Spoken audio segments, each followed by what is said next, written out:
សួស្តីប្រិយមិត្តទស្សនិកជនទីមេត្រីនៅក្នុងឱកាសនេះដែរខ្ញុំបាទសូមជូនជម្រាបមួយបទក្នុងថ្ងៃនេះលោកស្រីអ្នកនាងកញ្ញាទាំងអស់ទទួលការសប្បាយរីករាយពីខ្ញុំបាទដូចតទៅបងស្នេហ៍អូនណាស្រស់ស្រីនាងអើយនាងកុំវិននាងកុំភ័យព្រោះបងនាងត្រូវការរូបអូនណាស្រង់ពីស្អីអូនអើយអូនស្រស់ស្រីបងលួងសំឡងសំឡឹងទៅអូនឃើញថារូងអូនស្អាតដែរគេដាច់ឯងអូនអើយតើអូននាងឈ្មោះអីទៅសូមអូន5បងបានទេណាបើព្រោះបងចង់ដឹងណាស្រង់ពី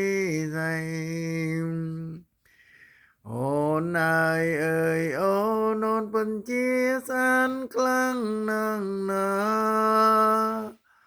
បងស្រឡាញ់រុងអូនមែនទេណាស្រនឹមនួននាងអូននាងមានដឹងខ្លួនដែរទេណាមុំ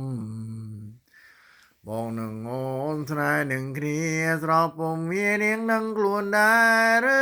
អីទាំងយំទាំងថ្ងៃមកនៅតែនឹងដល់អូនបងនឹងអូនគ្មានពេលណាភ្លៀងភ្លេងបានឡើយតារូបអូនមានអ្វីពិសេសអង្ចាធ្វើឲ្យបងនេះវង្វេងវង្វាន់អង្ហើយរងតែសំផងសំរងអូនស្រីបងស្រឡាញ់តែ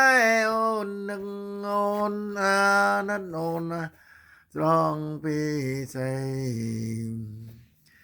តើអូនមានដឹងឬទេអានុសាវរីយ៍គ្រាដែលកណ្ដងបងនឹងត្រីបានស្នេហ៍នឹងគ្នាបងស្រឡាញ់ដល់រូងអូនក៏ស្រឡាញ់បងដែរណាអូនអើយអូនអើយអូន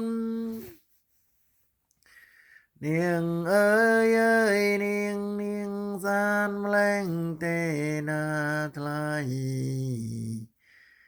រីឯសំដីបែមឆ្ងាញ់ពិសា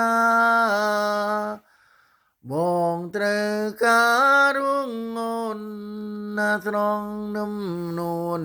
សុំអូនណានិន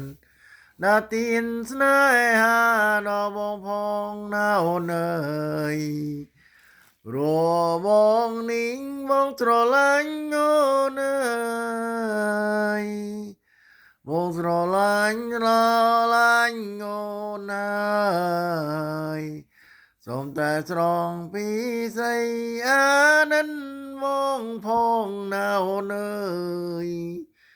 បងត្រូវការតែអូនមួយបងត្រូវការតែអូនមួយនាងคนណាថ្លៃ